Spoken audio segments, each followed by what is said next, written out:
El título del mensaje el día de hoy es El rey despreciado es condenado.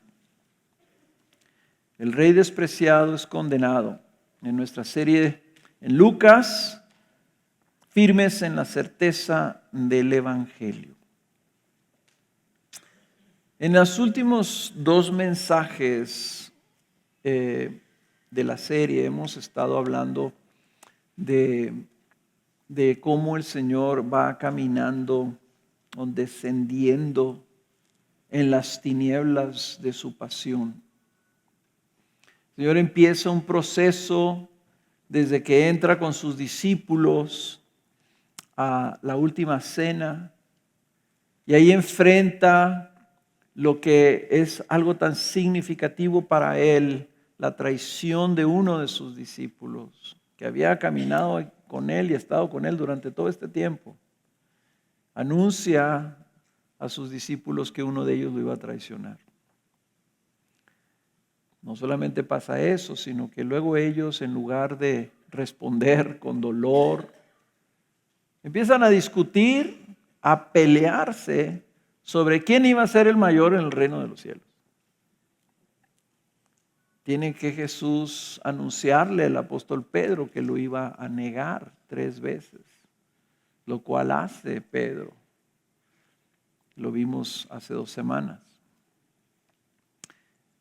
Pero el Señor lo arrestan después de haber pasado unas horas en el huerto de Getsemaní, en donde sucede el evento culminante, donde el Señor se entrega a su Padre para que se lleve a cabo este intercambio que hemos estado cantando el día de hoy, donde Él recibe la culpabilidad del pecado del hombre y se entrega a sufrir las consecuencias de eso.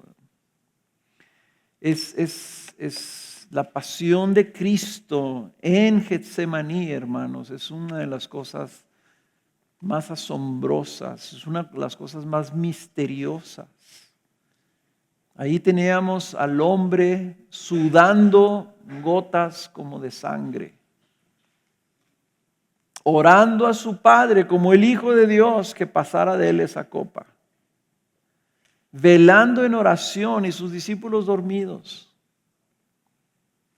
Y nuestro destino estaba siendo definido en esos minutos en que Cristo estaba postrado en la tierra, pidiéndole al Señor que si fuera posible, no tuviera Él que tomar esa responsabilidad.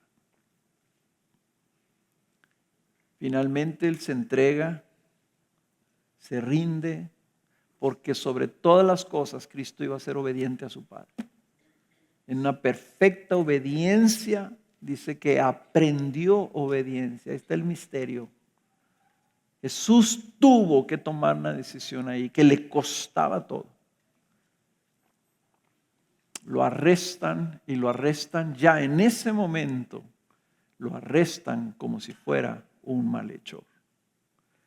Y ahí vamos a continuar el día de hoy. Y vamos a ver en este pasaje estas dos cosas, el desprecio del rey. El Señor va a tener 4 encuentros con 4 diferentes grupos de personas o personas. Así que la primera parte vamos a ver esos 4 encuentros, desdén y desprecio a los que se sujetó nuestro Señor. Y luego viene el proceso de la condena, cuando el Señor es condenado.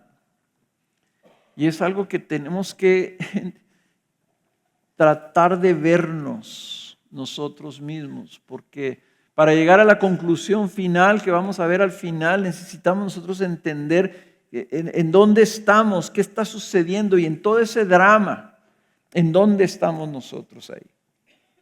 ¿Qué quiere el Señor? Que el día de hoy nosotros entendamos y recibamos y respondamos acerca de lo que estaba pasando ahí. Así que lo vamos a leer y lo vamos a leer en base a los encuentros que tuvo el Señor. 4 encuentros de desdén y de desprecio. Y ahorita me gustó que Arturo leyó Isaías 53:3, porque específicamente dice ahí en 53:3, dice, Jesús fue despreciado y desechado de los hombres, varón de dolores y experimentado en aflicción. Experimentado en aflicción quiere decir que vivió mucha aflicción. Y como uno de quienes los hombres esconden el rostro, y repite, fue despreciado y no le estimamos. Esa palabra estimamos quiere decir que le tuvimos por baja estima, en baja estima. Me gusta como lo traduce la Nueva Traducción Viviente, que dice, y no nos importó. Así que vamos a leer Lucas 22, versículo 63. Dice así: los hombres que tenían a Jesús bajo custodia se burlaban de él y le golpeaban. Y vendándole los ojos le preguntaban diciendo, adivina, ¿quién es el que te ha golpeado? También decían muchas otras cosas contra él, blasfemando. Primer encuentro que vamos a ver es este encuentro que tiene el Señor con sus guardias, con los custodios, con los que lo estaban ahí cuidando mientras era presentado con los ancianos. Jesús aún no era juzgado, había sido arrestado en la noche, iba a ser llevado ante los principales gobernantes y sacerdotes, pero lo dejan en manos de este grupo de custodios, soldados. No sabemos exactamente si eran los guardias del templo, si eran levitas, yo no sé qué eran estas personas. Pero dice que estaba el Señor atado con ellos, y ellos empezaron a abusar de él física y verbalmente, con una hazaña que en estos 3 versículos vemos. Hay una hazaña, lo están mortificando, están abusando de él. Toda la noche no lo dejan dormir, no lo dejan descansar, lo molestan y lo agreden hasta el amanecer. Estos hombres tratan a Jesús con desprecio. Un desprecio que se ve en los golpes que le dan. Le tapan los ojos, le vendan los ojos y lo golpean. Y luego se burlan de él pidiéndoles que adivine, como si fuera adivino el Señor, quién era el que le había pegado. Demuestran contra Jesús un odio que no te explicas por qué. Que no conocían a Jesús o simplemente lo habían arrestado. ¿Por qué les había hecho el Señor para que lo detestaran de esta manera? La única explicación de lo que está sucediendo aquí es que estas personas, estos que habían arrestado a Jesús, le estaban tratando a Jesús como tratan los que arrestan, los custodios, a los criminales cuando los apresan. Si ustedes ven las películas de los policías, cuando arrestan a un criminal particularmente agresivo, abusan de él. Y en muchos lugares, y no es raro, en estos casos también era común, que antes de presentarlos a las autoridades se torturaba a los prisioneros para que dijeran toda la verdad, para que se confesaran. Aquí en nuestro país hay tortura. Y a veces a personas que no son culpables se les tortura para que se hagan culpables. El Señor fue torturado y despreciado como un vil criminal por sus custodios. Segundo, Segundo encuentro, versículos 66 al 71. Cuando se hizo de día, se reunió el concilio de los ancianos del pueblo, tanto los principales sacerdotes como los escribas, y llevaron a Jesús ante su concilio diciendo: si tú eres el Cristo, dínoslo. Pero él les dijo: si os lo digo, no creeréis, y si os pregunto, no responderéis. Pero de ahora en adelante, el Hijo del Hombre estará sentado a la diestra del poder de Dios. Dijeron todos: entonces, ¿tú eres el Hijo de Dios? Y él les respondió: vosotros decís que yo soy. Y ellos dijeron: ¿qué necesidad tenemos ya de testimonio? Pues nosotros mismos lo hemos oído de su propia boca. Es en una gran muestra de ironía y de sarcasmo que los principales líderes de Israel demandaran que Jesús les dijera si era el Cristo. Como si ellos realmente quisieran saber. El Señor había estado públicamente predicando durante 3 años. Todo el evangelio lo hemos visto, que los fariseos y los gobernantes y los líderes y los sacerdotes se le acercaban y le preguntaban. Algunos ocultamente le decían: Señor, reconocemos que tú vienes de Dios. Y ahora, arrestado, humillado, golpeado, desvelado, avergonzado, le preguntan que si Él es el Cristo, que les diga. La pregunta es: ¿para qué querían que les dijera? Y el Señor les dice: pues si les digo, no me van a creer. Y si yo les hago a ustedes una pregunta, no me van a contestar. Pero lo tremendo es que el Señor vuelve a citar o vuelve a hacer referencia al Salmo 110, que en el capítulo 20, hace 2 capítulos, 3 capítulos antes, ya se los había citado. Públicamente les dijo: a ver, ¿cómo es que en la escritura, que ustedes dicen que el Cristo tiene que ser hijo de David? Si David mismo en el Salmo 110 le dice Señor al Cristo. Le dice en el capítulo 20, dice, refiriéndose a David, le cita el 110 y dice el Señor a mi Señor: siéntate a mi diestra hasta que ponga a tus enemigos por estrado de tus pies. En ese momento les dice, el Salmo 110 tiene que ver con el Cristo, con el Hijo de Dios, con el ungido de Dios. Es hijo de David. Sí, estamos de acuerdo. Bueno, a ver, entonces, ¿cómo es que David le dice Señor al Cristo siendo que es su hijo? Y ahora aquí, cuando lo están cuestionando, les dice: pues quiero que sepan que a partir de este momento ustedes van a ver al Hijo del Hombre sentado a la diestra del poder de Dios. Les está diciendo lo que yo les dije acerca del Hijo de David, que se referencia al Salmo 110, pues ahora lo van a empezar a ver y van a ver quién es verdaderamente el Cristo. Porque por eso es que ellos le dicen: a ver, entonces, ¿tú eres el Hijo de Dios? Ellos entendieron perfectamente bien el mensaje. Entonces estás diciendo y afirmando que tú eres el Hijo de Dios. Y les dijo Jesús: ustedes lo están diciendo. Y en este encuentro, eso es lo que condena al Señor.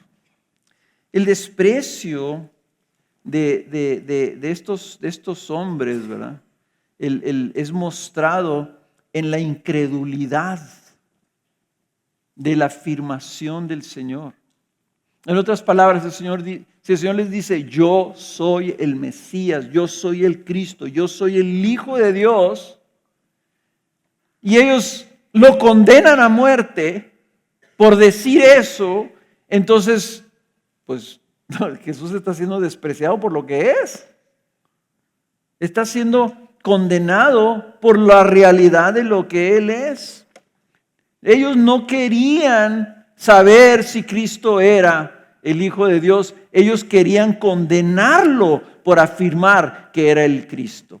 De antemano estaban rechazando que Él era así, que Él era el que decía. La de incredulidad es un desprecio directo a Dios. Hemos hablado de la incredulidad, hermanos. A veces nosotros consideramos la incredulidad como algo ligero. Aquí vemos las consecuencias de la incredulidad delante de un Cristo que está afirmando: yo soy el Hijo de Dios, y ellos lo están condenando a muerte.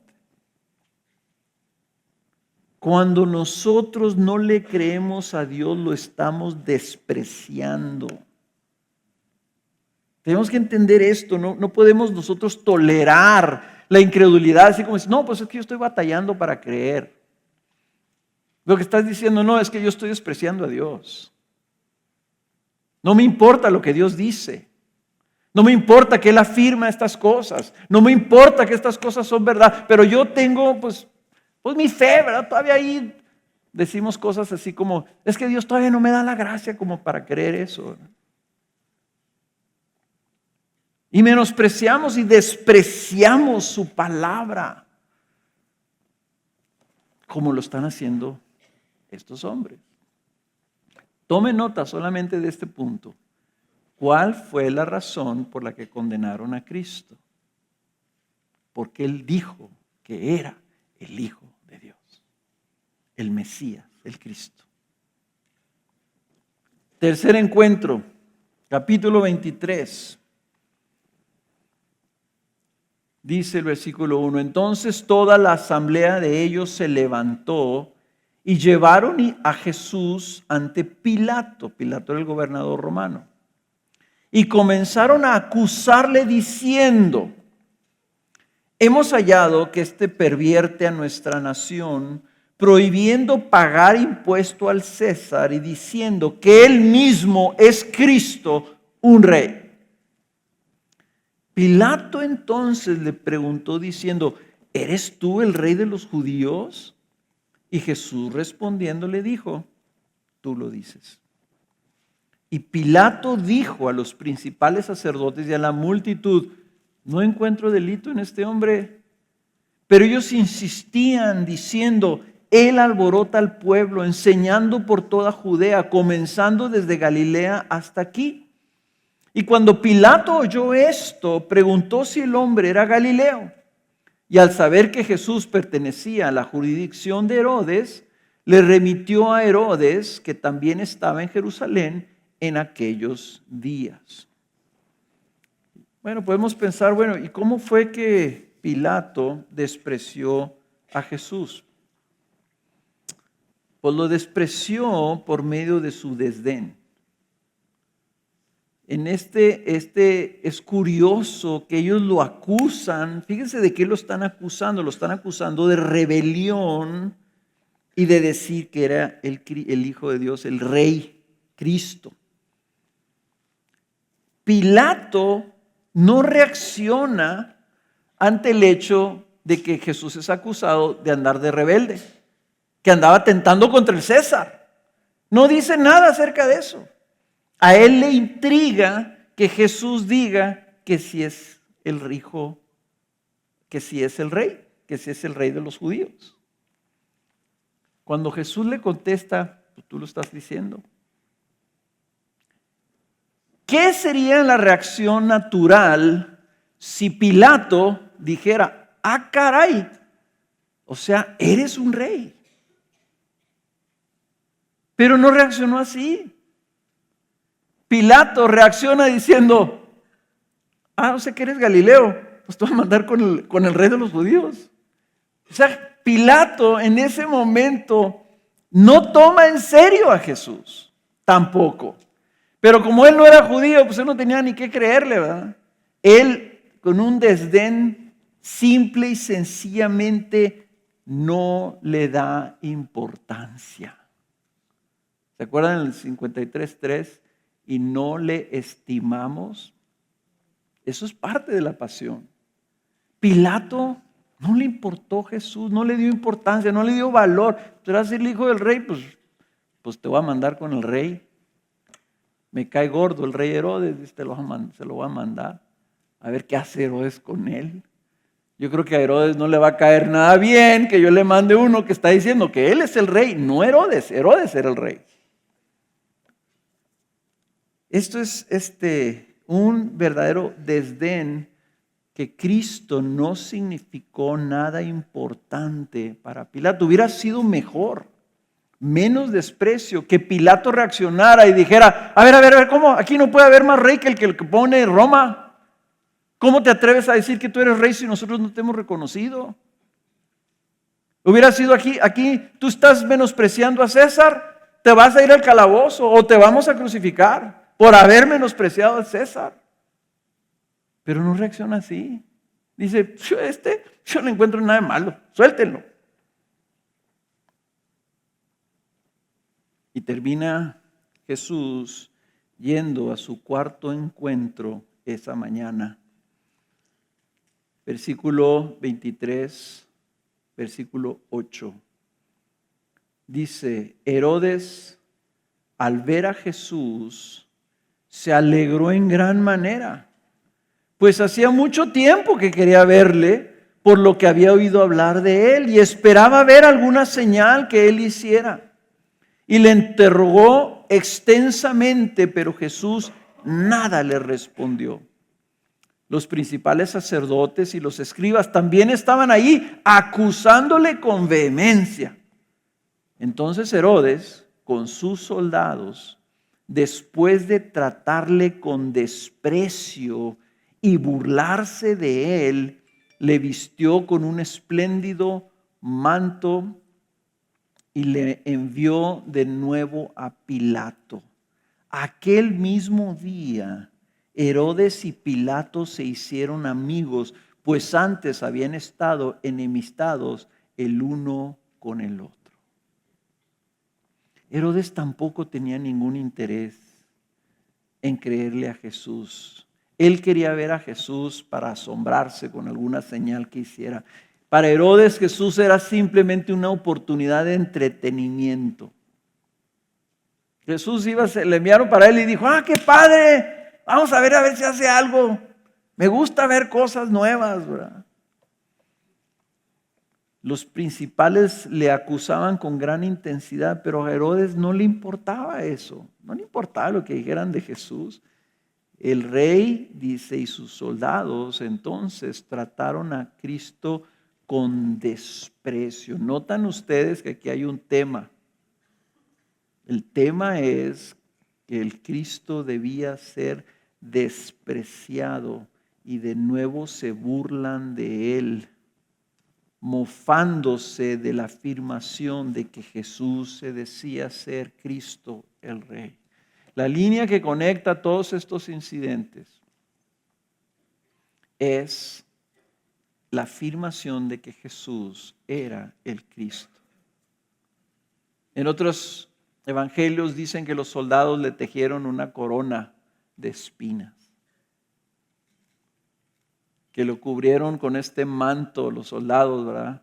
Para burlarse. Así que tú eres un rey, mira qué pobre rey eres. Un rey sin poder, un rey sin capacidad, un rey que no abre su boca cuando le damos una bofetada. Cuando los soldados dicen que blasfemaban, quiere decir que ellos lo insultaban a él de maneras graves. Estaban blasfemando contra Dios. Así como los soldados tratan a un criminal con puras malas palabras y diciendo cosas horribles de su familia, etc. Ellos estaban tratando así a Jesús, siendo que era un rey. ¿Por qué Jesús fue despreciado de esta manera? ¿por qué Jesús fue despreciado de esta manera? La justificación de todas estas personas era que Jesús afirmaba ser el Cristo. Ahora, la pregunta que nosotros tenemos que hacernos y que quiero que ustedes dejen ahí en su mente y que ojalá la puedas contestar al final es, bueno, primero, ¿en dónde estamos nosotros ahí? ¿Saben una cosa? Nosotros estamos en esas escenas. Esos hombres que hicieron esto con Jesús son hombres como nosotros, igualitos que nosotros. Seres humanos, no eran monstruos, no eran extraterrestres, eran seres humanos igual que nosotros. Segundo que debes de preguntarte es, ¿y yo cómo hubiera tratado a Jesús? Es más, ¿cómo yo trato a Jesús? Aquí ese tipo de preguntas como le hicieron los apóstoles, los discípulos cuando estaban a él. ¿Acaso soy yo, Señor, que te va a entregar? Yo soy el que te va a traicionar. No sabían quién era. Sabían que eran capaces, cualquiera era capaces de traicionarlo y entonces todos se preguntaban si eran ellos. Pedro, que afirmó que él nunca lo iba a hacer, lo negó 3 veces. Nosotros, ¿hubiéramos hecho lo mismo? O yo creo que ya deberíamos de preguntarnos, Señor, ¿yo también te desprecio? ¿Yo también, Señor, soy parte de ese desprecio que tú estás experimentando aquí?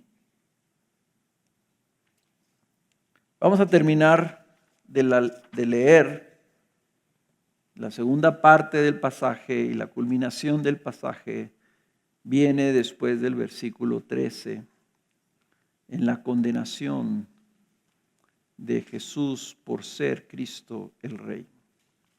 Y dice así, el versículo 13. Entonces Pilato convocó a los principales sacerdotes, a los gobernantes y al pueblo, y les dijo, me habéis presentado a este hombre como uno que incita al pueblo a la rebelión. Pero habiéndole interrogado yo delante de vosotros, no he hallado ningún delito en este hombre de las acusaciones que hacéis contra él. Ni tampoco Herodes, pues nos lo ha remitido de nuevo, y aquí que nada ha hecho que merezca la muerte. Por consiguiente, después de castigarle, le soltaré. Y tenía obligación de soltarles un preso en cada fiesta, pero todos ellos gritaron a una diciendo, fuera con este y suéltanos a Barrabás. Este había sido echado en la cárcel por un levantamiento ocurrido en la ciudad y por homicidio. Pilato, queriendo soltar a Jesús, les volvió a hablar. Pero ellos continuaban gritando diciendo, crucifícale, crucifícale. Y él les dijo por tercera vez, ¿por qué? ¿Qué mal ha hecho este? No he hallado en él ningún delito digno de muerte, por tanto le castigaré y le soltaré. Pero ellos insistían pidiendo a grandes voces que fuera crucificado, y sus voces comenzaron a predominar. Entonces Pilato decidió que se les concediera su demanda. Y soltó al que ellos pedían, al que había sido echado en la cárcel por sedición y homicidio. Pero a Jesús lo entregó a la voluntad de ellos. El Pilato tiene este proceso. Me presentan un hombre como un incitador de rebelión. Lo interrogo, no encuentro al hombre culpable de lo que lo acusan. Herodes tampoco lo encuentra culpable de nada que merezca la muerte. Por tanto, lo voy a castigar. La pregunta es, si no encontraste nada malo en él, ¿para qué lo castigas? Lo voy a castigar y lo voy a dejar libre. Y sabemos por los otros evangelios que efectivamente hizo eso. Lo hizo azotar. Pilato no encuentra culpable a Cristo, pero el pueblo no acepta su veredicto. La multitud que estaba ya enardecida y como salvajes querían la muerte de Jesús y la pedían a gritos. Era costumbre de los romanos en la fiesta máxima de los judíos, que era la Pascua, tener una concesión y liberar a un preso.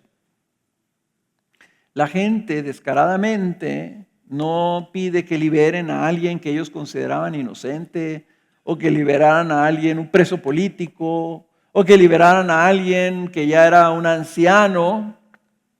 Piden que suelte a una persona que sí es culpable de lo que acusan a Jesús. Que suelten a Barrabás, que sí era incitador de rebelión y aparte de eso era homicida. Barrabás sí merecía la cruz. Piden que suelte a alguien que iba a ser crucificado por sus crímenes, como un malhechor. Pilato apela y el pueblo grita: fuera con este y suéltanos a Barrabás.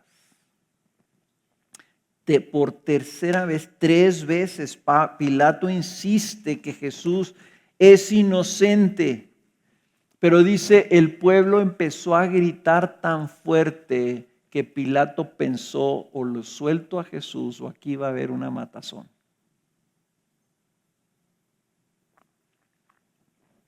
Dice que empieza a predominar. Y Pilato dice algo curioso: no he encontrado ningún mal. ¿Qué mal ha hecho? ¿Qué maldad ha hecho? ¿Y qué maldad había hecho Jesús? Dicen los apóstoles que Jesús lo único que anduvo haciendo cuando anduvo predicando era hacer el bien y sanando a los oprimidos por el diablo. Dice Pilato, ¿qué maldad tiene? ¿Por qué lo acusan? Pilato cede y les concede la demanda. Van a soltar a Barrabás y van a crucificar a Cristo. Van a soltar al culpable de sedición y homicidio y a Jesús lo van a entregar a la voluntad del pueblo. Lo van a poner a Jesús en sus manos para que el pueblo haga con él lo que quiera. Esto significa algo tremendo. Y voy a hacer cuando menos 4 menciones, y esta es la parte más difícil de entender. 4 cosas que esto significa. Primero, esta condena, esta interacción de Pilato con el pueblo, esta liberación de Barrabás, significa que esto sucedió para hacernos a todos culpables de la ejecución de Jesús. ¿Quiénes son los culpables de la crucifixión, según este pasaje? Dice la gente, la multitud. Los sacerdotes estaban ahí. No podemos decir que solamente los sacerdotes. No podemos decir que los romanos, Pilato quería soltar a Jesús. ¿Quiénes son los responsables? ¿Quién fue el que predominó? El pueblo, la multitud, la gente que con rabia pedía la muerte de Jesús. ¿Y a quién anduvo bendiciendo Jesús? ¿Dónde están todos los que sanó? ¿Dónde estaban todos los liberados de demonios? Pónganse a contar ustedes en los evangelios todos los milagros que hizo el Señor, los ciegos, los leprosos, los cojos, los sordos, los mudos. cómo es que la gente aclamaba a Jesús una semana antes, que era el Hijo de David, y cantaban hosana y salvación y gloria a Dios. Y una semana después, unos días después, están rabiosos, gritando como locos que lo maten. Hermanos, esto sucede así, está escrito así, porque nosotros tenemos que darnos cuenta que hay algo mal en la humanidad. Lo voy a poner así, no para ser grosero ni nada, pero para que entiendas la gravedad de lo que es la naturaleza humana caída. Si tú tienes, ayer estaba aquí en la iglesia, mi nieta, tiene 1 año y medio. En esa criatura que a mí se me hace muy bonita y muy simpática, está la raíz de esa multitud gritando, pidiendo la crucifixión del Hijo de Dios. Ella lo trae adentro. Trae un odio innato contra Dios. Lo traemos todos. Así que todo aquel que pueda acercarse a Cristo, que pueda venir a Dios a buscar misericordia, viene porque el Padre ha tenido misericordia de él y lo ha traído casi en contra de su voluntad, si pudiéramos decir. Nunca en contra de su voluntad, pero lo ha traído. Dijo Jesús, nadie puede venir a mí si mi Padre no lo trae. Porque si mi Padre no interviene, todos me van a odiar. Y nosotros tenemos que entender esto, hermanos, porque si no lo entendemos, nos engañamos a nosotros mismos creyendo que nosotros somos diferentes y que los que andan corriendo allá como salvajes, ellos son diferentes a nosotros somos buenos y ellos son los malos. No, todos somos los malos, pero sobre nosotros ha habido misericordia de Dios. Esa es la única diferencia. Lo que nos distingue misteriosamente es que el Señor no tomó en cuenta nuestro odio contra Él y extendió una misericordia que nos condujo a poderlo ver y poderlo amar. Se nos dio la gracia de poder desear a Jesús en nuestra vida. Porque en lo natural no queremos a Jesús. Segunda razón.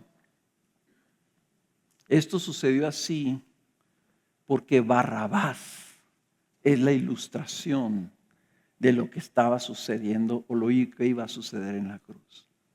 Barrabás representa el divino intercambio. En Barrabás vemos el retrato de lo que significa la cruz. A los reos culpables que merecen y que deben ser ejecutados en una cruz, son libres. Y al inocente del crimen, ese es el que muere en lugar del verdadero culpable. Eso es lo que sucede con nosotros. Cuando nosotros decimos que hemos recibido la salvación, lo que estamos diciendo, yo soy Barrabás y por la misericordia de Dios, yo que merecía la cruz, vino Jesús y tomó mi lugar, lo que estamos cantando. Toma mi lugar y Él sale libre. Yo soy libre. Y Jesús el inocente muere como culpable. Ahora, no podemos nomás decir, ay, qué bonito, de veras es cierto. No, espérate. Si eso es verdad, nosotros somos Barrabás, rebeldes y homicidas, de nuevo, como la gente que está gritando. En nuestra naturaleza, nosotros somos capaces de eso. Número 3, o tercera razón. Cristo sí era culpable ante Dios. Y esto es aquí donde a lo mejor les voy a retar a que piensen y que me tengan paciencia un poquito con esto. A Jesús lo condena el odio de la gente contra Dios. Esa maldad que los vemos ahí gritando, crucifícalo, crucifícalo. O sea, finalmente cede Pilato y lo suelta. ¿Ok? Pilato no vio culpa en Jesús, no veía mal en él. Pero la pregunta es, ¿y cómo lo veía Dios? ¿Por qué? ¿Por qué Pilato lo entrega? ¿Qué está detrás de eso? Hermanos, lo que vimos en Getsemaní es bien importante. Cuando Jesús acepta la copa, recibe la culpabilidad del pecado de toda la humanidad.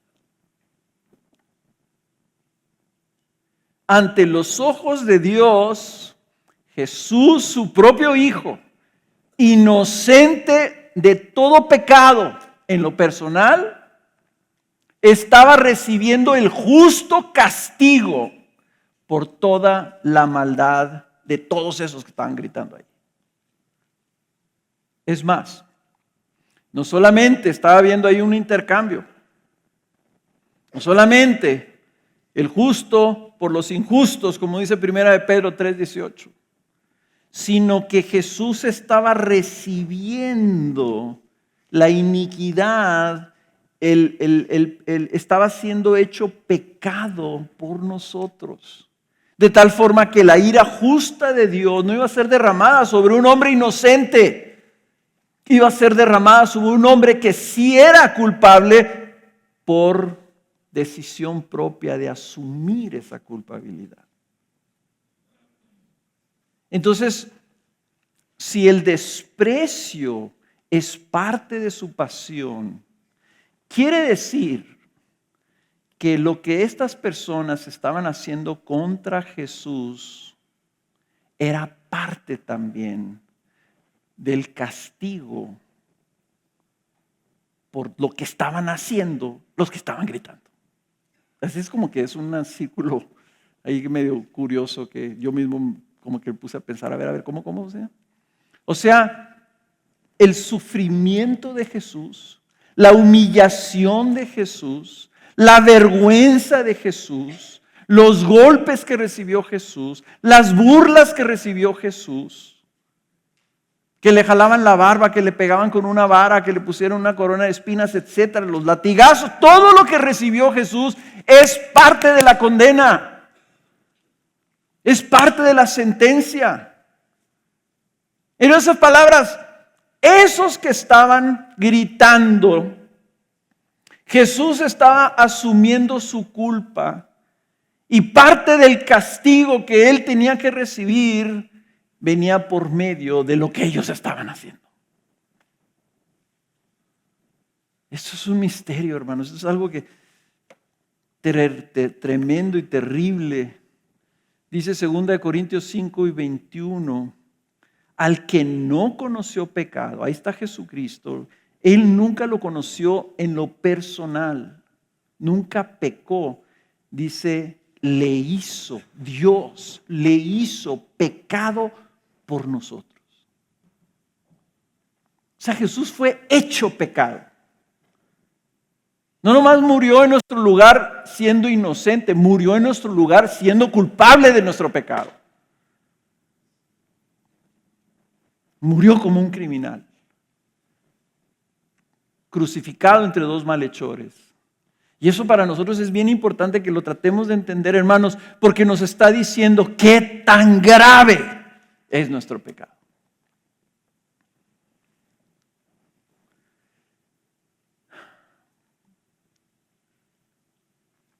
Por ello, la conclusión, hay que ponerle como una conclusión, o punto 4, razón 4. Jesús fue condenado a la muerte conforme a la voluntad de Dios.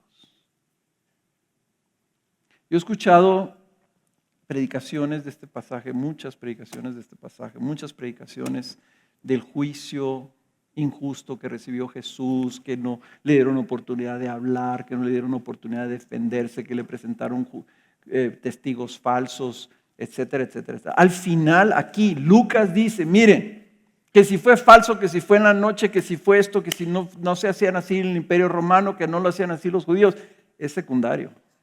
Lucas nos está diciendo, Jesús fue condenado porque dijo que era el Hijo de Dios, lo cual es cierto. Jesús fue condenado porque era el Mesías y por eso fue crucificado. Y fue el Mesías, fue crucificado conforme a la voluntad de Dios, no porque los judíos eran terribles y no porque los romanos eran injustos, sino porque aquí estaba sucediendo esta dinámica. Por eso dijo Jesús, a mí nadie me quita la vida, yo la pongo.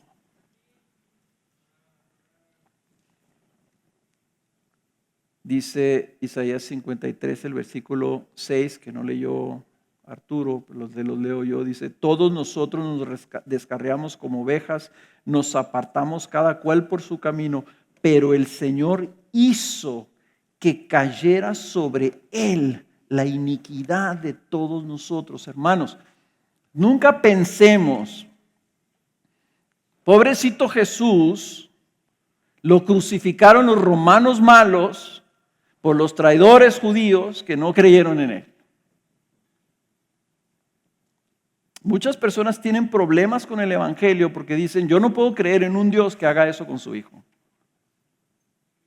Nosotros tenemos que creer en un Dios que por el misterio incomprensible de su gracia nos amó al punto de hacer eso con su propio hijo. Nadie puede cuestionar y dudar que Dios nos amó de una manera increíblemente incomprensible. Ahora, que bueno, hemos visto todo esto. ¿Qué significa para nosotros? ¿Qué tiene que ver esto con nosotros? Cristo fue despreciado. Cristo vivió todo esto y lo hizo por nuestra propia rebelión y por nuestro propio odio. Les voy a decir por qué hablo de rebelión y de odio. Bueno, para empezar, que todo el tema aquí de todos estos encuentros, ¿verdad? Está este hilo de la rebelión. Que si lo acusabas de rebelión, que si no era culpable de rebelión, que si era culpable de rebelión era Barrabás. ¿Qué es la rebelión? ¿Qué es el pecado de rebelión? Hay algo en nosotros, en esta multitud que vemos ahí, donde estamos representados los seres humanos. ¿Qué es la rebelión? La rebelión es simplemente la desobediencia, la transgresión a la voluntad de Dios. La rebelión es decir, como un niño chiquito, no agarres eso, y el niño dice, sí lo agarro, ¿y qué? Eso es rebelión. Y eso lo traemos aquí adentro. La rebelión es que Dios dice, ama a tu prójimo. Y nosotros decimos, no. No solamente no lo amo, sino que lo voy a odiar. Perdona así como yo te he perdonado. Y nosotros decimos, no. No quiero. Y lo justifico diciendo, es que no puedo.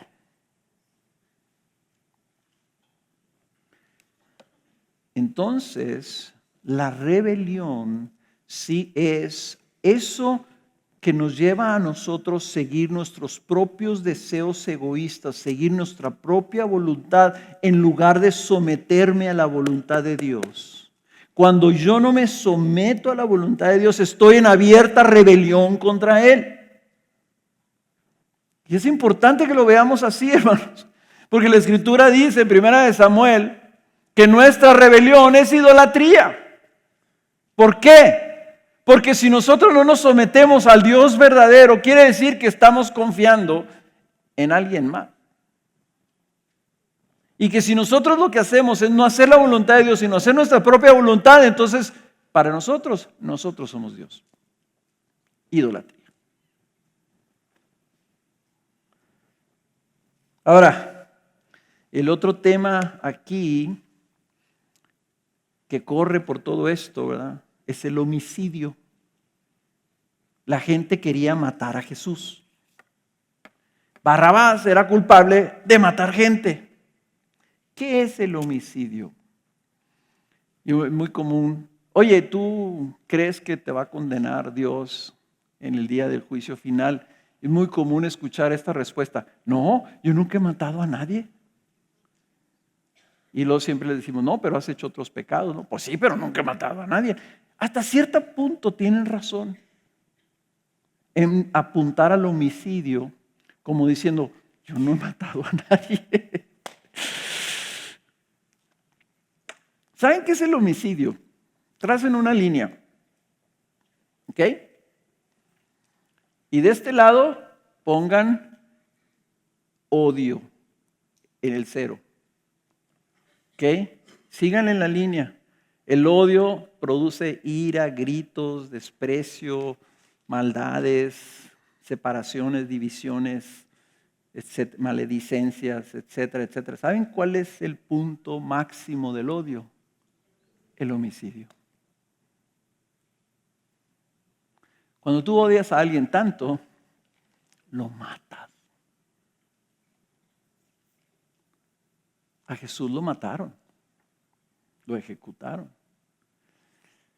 Y Jesús es al contrario. O sea, Jesús ama. Y por amar da su vida para dar vida en lugar de quitarla. Él vino a morir, Él vino a que lo mataran para darnos vida a nosotros, que somos los que odiamos. Ahora, ¿qué es lo contrario al odio? El amor. ¿Cuáles son los 2 mandamientos? Amarás al Señor tu Dios y amarás a tu prójimo. Cuando nosotros odiamos, el odio es la expresión de nuestra rebelión. Por eso es cuando yo no quise decir, Cristo vino para ser despreciado por nuestra rebelión y nuestra falta de amor. Hay que decir las cosas como lo que son. Falta de amor es odio. El otro día vimos a una persona que dijo, no, pero algo más grave que el odio es la indiferencia. No. La diferencia está en la línea, tienes el amor aquí y tienes el odio acá, y si pones por ahí en medio la indiferencia, ponla. Pero está en la línea del odio. Entonces el Señor vino a llamarnos a ser completamente contrarios a cómo está aquí la multitud hablando, en rebelión abierta contra Dios y en un odio homicida contra Dios. Y Él viene a decir, yo vengo a darles vida. En lugar de quitárselas, vengo a darles vida. Y vengo para que ustedes aprendan y sean como soy yo, que obro en amor, no en odio.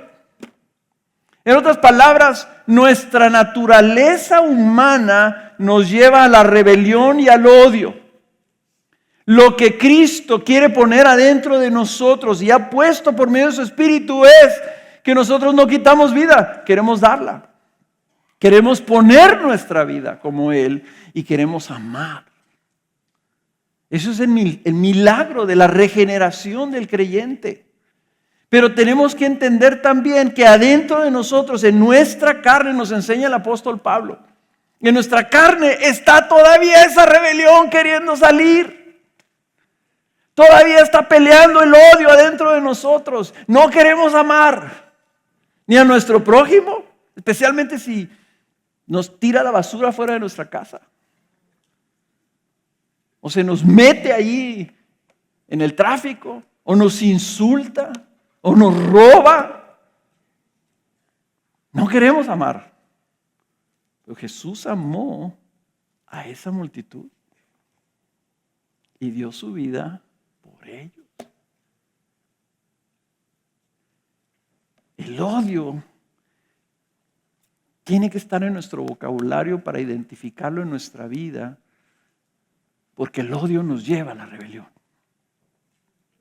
Si nosotros queremos vencer el pecado, hermanos, nosotros tenemos, ¿saben la manera? Esto es algo que Abelardo lo ha dicho varias veces, me imagino, seguro lo ha dicho desde aquí el púlpito también.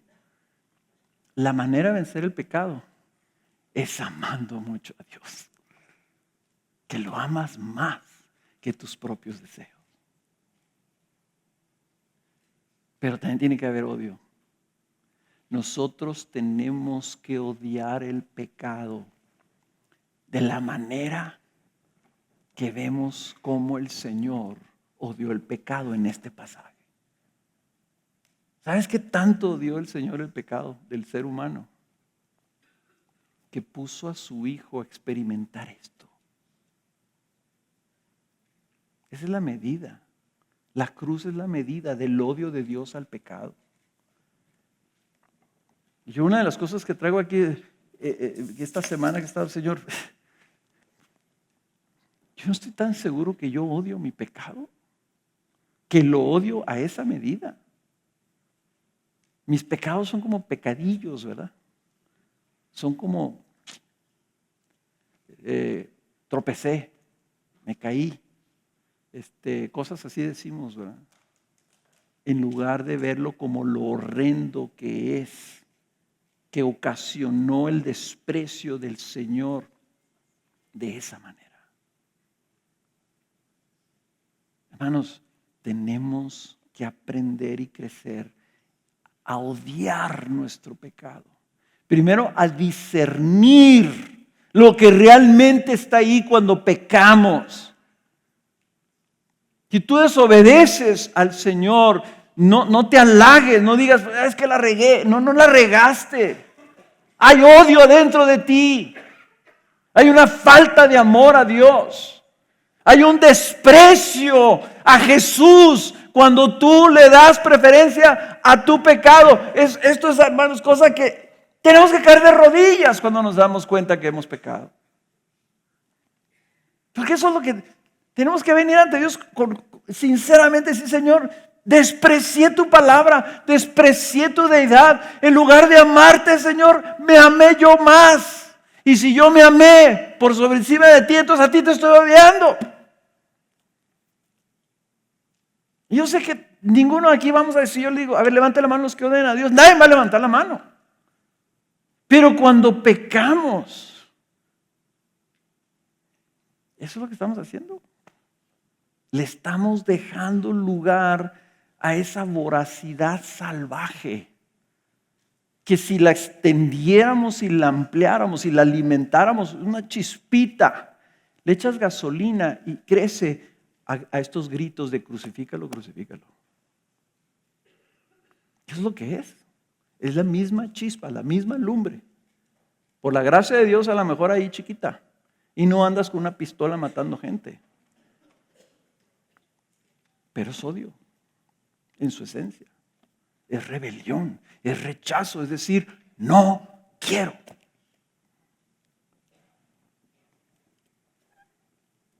Debemos odiar y el desprecio que se le mostró a Cristo, nosotros se lo tenemos que mostrar a nuestro propio pecado.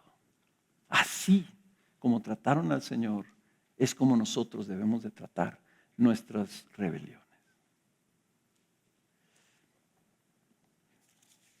Vamos a tener la cena del Señor. Y yo quisiera que como aplicación de esto,